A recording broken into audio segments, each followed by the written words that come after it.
Shri Tuljabhavani complex 1 BHK 2 BHK and shop project by Shri Tuljabhavani developers. चालत फक्त 5 मिनिटांच्या अंतरावर मालवण भरड नाका, चालत फक्त 5 मिनिटांच्या अंतरावर मालवण मच्छी मार्केट, चालत फक्त 5 मिनिटांच्या अंतरावर मालवण बाजार, चालत फक्त 8 मिनिटांच्या अंतरावर मालवण जेटी धक्का बंदर, चालत फक्त 10 मिनिटांच्या अंतरावर मालवण बस स्थानक, गवंडीवाडा अपोजिट आशा पार्क नियर भरड नाका, मालवण सिंधुदुर्ग। आपल्या स्वप्नातील घर प्रत्यक्षात।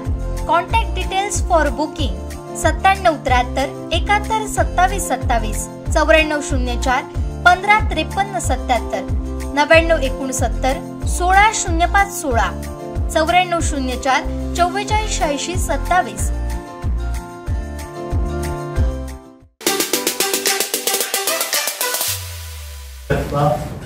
पंचक्या आणि निराधार महिला तसेच त्या कुटुंबातील केवळ एक अविवाहित महिला, किमान वयाची 21 वर्ष पूर्ण व कमाल वयाची 65 वर्ष पूर्ण होईपर्यंत लाभार्थ्याचे स्वतःचे आधार लिंक असलेले बँक खाते असणे आवश्यक आहे।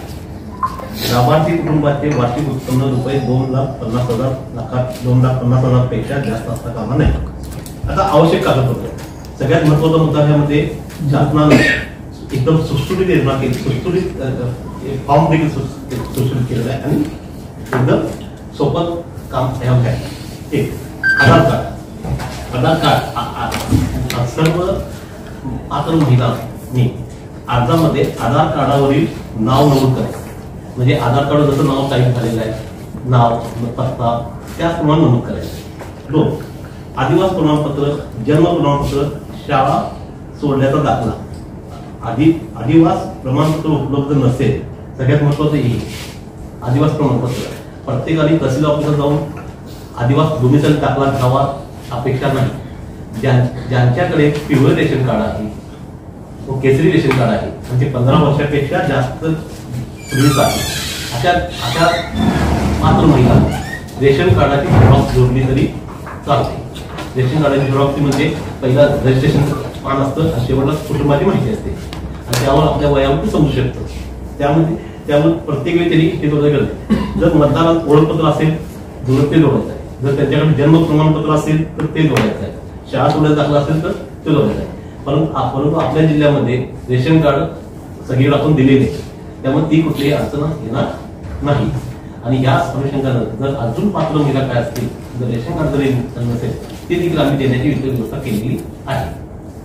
महिलेचा जन्म परराज्यातील असल्यास पतीचा जन्म दाखला, शाळा सोडण्याचे प्रमाणपत्र, आदिवासी प्रमाणपत्र हे मिळू शकते आपल्याला। उत्पन्न प्रमाणपत्र 2,50,000 पिवळे आणि रेशन कार्ड धारकांनी काय उत्पन्न दाखला देण्याची आवश्यकता नाही। रेशन कार्ड जोडलं ते आपल्या घरात असतं, रेशन कार्ड जोडलं ते मिळू शकतं। 8,000 हमीपत्र त्या फॉर्म मध्येच आहे, त्या फॉर्मची सही करायची। बँक पासबुक, बँक पासबुकच्या पहिल्या पानाची प्रत पाहिजे, जेणेकरून हे पैसे डीबीटी जोडले जाणार त्यामुळे IFSC कोडाचे सगळं परफेक्ट आपल्याला भरता यावं म्हणून ते पाहिजे।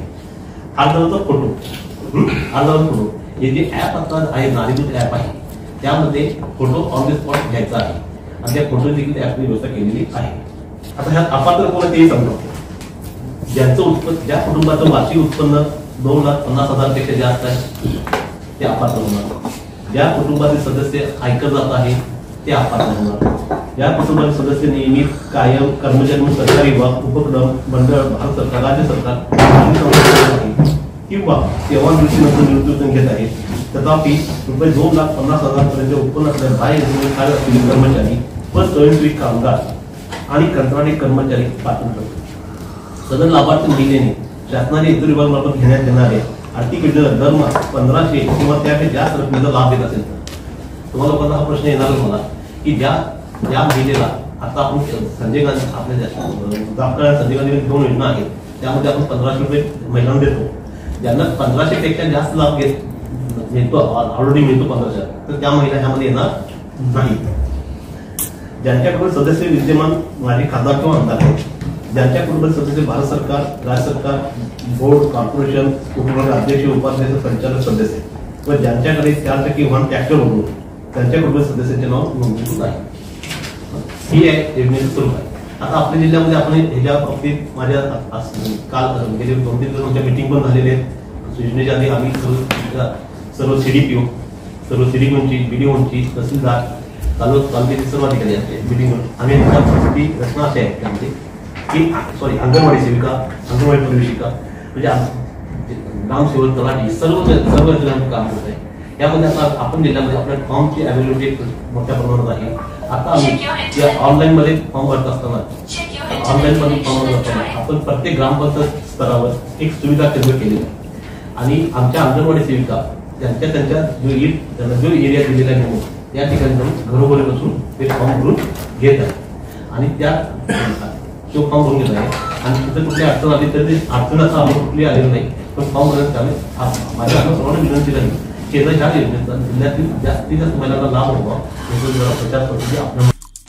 आमचे दिवसभरातले सर्व अपडेट्स, ताज्या घडामोडी आणि थेट लाईव्ह पाहण्यासाठी सबस्क्राईब करा, लाईक करा कोकणचं नंबर 1 महा चॅनल कोकण 7 लाईव्हचं YouTube चॅनल.